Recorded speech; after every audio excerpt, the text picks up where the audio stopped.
அனைவருக்கும் வணக்கம்.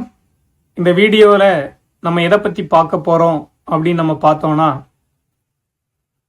அதாவது இந்த வீடியோவில் பார்க்குறது போல தென்னை மரத்திற்கு இந்த மாதிரி வட்டப்பாத்தி எடுத்து மண்களை குவியல் குவியலாக வைக்கிறதுக்கான அவசியம் என்ன, இந்த மாதிரி நம்ம தென்னை மரத்துக்கு வட்டப்பாத்தி எடுத்து மண்ணை குவியல் குவியலாக வச்சோம்னா தென்னை மரத்துக்கு என்னென்ன நன்மைகள்லாம் இருக்குது, இதை நம்ம கட்டாயம் பண்ணணுமா, ஒரு வருஷத்துல எத்தனை முறை நம்ம பண்ணணும், ஒரு நாளைக்கு ஒரு வேலையாள் எத்தனை மரத்துக்கு இந்த மாதிரி வட்டப்பாத்தி எடுத்து மண்களை குவியல் குவியலா வைப்பாங்க, அப்படிங்கிறதெல்லாம் தான் இந்த வீடியோல முழுவதுமா பார்க்க போறோம்.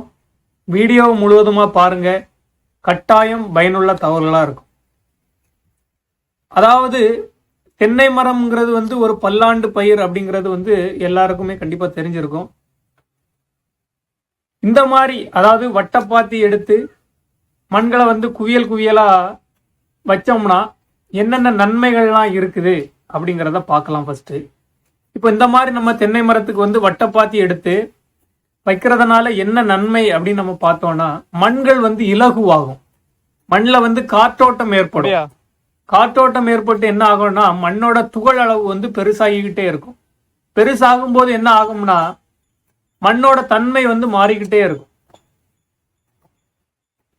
இந்த மாதிரி நம்ம கொத்தி களைச்சி வைக்கிறதுனால மண்ணோட தன்மை மாறும்போது தென்னை மரத்துல இருந்து வரக்கூடிய வேர்கள் இறங்குறதுக்கு ஈஸியா இருக்கும். மேலும் அதுல உள்ள சத்துக்களை தென்னை மரங்கள் ஈஸியா எடுத்துக்கிடும் இந்த மாதிரி பண்றதுனால. இப்போ நிறைய விவசாயிகள் கேட்கலாம், இது பண்றதுக்கு நம்ம அந்த 5 கலப்பையை போட்டு உழவு செஞ்சிடலாம் அப்படின்னு கேட்கலாம் நிறைய விவசாயிகள். ஏன்னா நம்மளும் வீடியோக்கள் கொடுத்துருக்குறோம், இல்லைன்னு சொல்ல வரல. அதாவது 5 கலப்பைனா உளிக்கலப்பை, சிசல் ப்ளோ அப்படின்ட்டு ஆங்கிலத்துல சொல்லுவாங்க. அந்த கலப்பையை போட்டு உழவு செஞ்சிடலாமே, அதுவும் இதே வேலை தானே செய்யுது. 15 சென்டிமீட்டர் வரைக்கும் உழவு செய்யுது, அதாவது 1 அடி வரைக்கும் அது உழவு செய்யும். 30 சென்டிமீட்டர் வரைக்கும் உழவு செய்யுது. கீழே இருக்கக்கூடிய மண்ணை மேலே கொண்டு வருது. மேலும் கூட்டுப்புழுக்கள், பூச்சியோட முட்டை எல்லாமே மேலே கொண்டு வருது. களைகளை கட்டுப்படுத்துது. வேர்களை அதாவது பழைய வேர்களை வெட்டி விடுது அப்படின்னு சொல்லலாம். நாங்களும் வீடியோக்கள் கொடுத்துருந்தோம். ஆனா இதுல ஒரு பெனிஃபிட் இருக்கு. என்ன அப்படின்னு நம்ம பார்த்தோம்னா, விவசாயிகள் நல்லா புரிஞ்சுக்கிடணும். என்னதான் நம்ம சிசல் ப்ளோ அதாவது உளிக்கலப்பையை வச்சு நம்ம உழவு ஓட்டினாலும் அது 1 ஏக்கருக்கு 1 மணி நேரத்துல, 1 ஏக்கரை 1 மணி நேரத்துல முடிச்சாலும் அது தென்னை மரத்தோட பக்கத்துல வந்துக்கிடாது. அதாவது தென்னை மரத்தோட தூர் பகுதியை அது உழவு ஓட்டிக்கிடாது. ஏன்னா அந்த டயர் அதுல இடிச்சிரும். அப்ப அந்த பகுதி அந்த பகுதி எப்பவுமே ஹார்ட் ஆகிட்டே தான் இருக்கும். இந்த மாதிரி நம்ம மண்வெட்டியை வச்சு நம்ம உழவு செய்யும் போது தென்னை மரத்தோட தூர் பகுதி வரைக்கும் நம்ம உழவு செய்யலாம். இதை விவசாயிகள் நல்லா புரிஞ்சுக்கிடணும். நான் என்ன சொல்ல வரேன்னா, இந்த வீடியோ மூலமா என்ன சொல்ல வரேன்னா, நீங்க சிசல் ப்ளோவை வச்சு உழவு செய்ய வேண்டாம்னு சொல்ல வரல. சிசல் ப்ளோவை வச்சு, அதாவது உளிக்கலப்பையை வச்சு என்னதான் உழவு செஞ்சாலும் இந்த மாதிரி நம்ம தென்னை மரத்தோட தூர் பக்கத்திலயும் நம்ம உழவு ஓட்டணும். இதை விவசாயிகள் நல்லா புரிஞ்சுக்கிடணும். காரணம் என்னன்னு பார்த்தோம்னா, தென்னை மரத்தோட தூர் பகுதியில நிறைய சின்ன சின்ன வேர்கள் இருக்கும். சின்ன சின்ன வேர்கள்லாம் முடி போல நிறைய வேர்கள் இருக்கும். இதை விவசாயிகள் வீடியோ பார்த்த பிறகு தென்னை மரத்தோட தூர் பகுதியில போய் பாத்தீங்கன்னாலே தெரியும். அந்த வேர்களெல்லாம் நம்ம கட் பண்ணி விடணும். அந்த வேர்கள்லாம் வெட்டுப்படுறதுனால என்னென்ன நன்மைகள் இருக்கு அப்படின்னு நம்ம எடுத்துக்கிட்டோம்னா, அதாவது அந்த மாதிரியான இளம் முடி போல உள்ள வேர்கள் தென்னை மரத்துல இருந்ததுன்னா தென்னை மரத்தோட உறிஞ்சி வேர்களை மண்ணில் இறங்க விடாது. அதாவது இப்ப நம்ம இந்த வீடியோலயே பார்க்கலாம், தென்னை மரத்தோட தண்டுல அந்த உறிஞ்சி வேர்கள் வளர ஆரம்பிச்சிடும். இந்த இளம் வேர், அதாவது அந்த முடி போல உள்ள வேர் அந்த மேல் மண்ணில் பரவிடும். அப்போ அந்த இளம் வேர்களை இறங்க விடாது. அந்த இளம் வேர்கள் எங்க வளர ஆரம்பிக்கும், மண்ணுக்கு மேல, அதாவது தண்டு பகுதியில் முளைக்க ஆரம்பிக்கும். அந்த வேர்கள் மண்ணில் இறங்குமா அப்படின்னு நீங்க கேட்டீங்கன்னா கிடையாது, வேர்ல இறங்காது. ஏன்னா மண்ணுக்கும் அதுக்கும் கிட்டத்தட்ட ஒரு 10 சென்டிமீட்டராவது கேப் இருக்கும். அந்த இளம் உறிஞ்சி வேர் அதாவது குருத்து உறிஞ்சி வேர் மண்ணில் இறங்குறதுக்கு இடையிலேயே அது சூரிய ஒளிப்பட்டு கருகி இறந்து போயிடும். அப்ப நம்ம என்ன பண்ணணும், விவசாயிகள் மண் அணைச்சு வச்சாதான் அந்த இளம் வேர்கள் வந்து மண்ணில் இறங்கும். கரெக்டு தானே? அப்ப அந்த மண் அணைச்சி வைக்க போய் மரத்தோட தூர் பகுதி என்ன ஆகும், தரமட்டத்துல இருந்து மேல வந்துடும். ஏன்னா நம்ம மண் அணைச்சி வச்சோம்னா மறுபடியும் மேல இருந்து வேர்கள் வந்துகிட்டே இருக்கும்.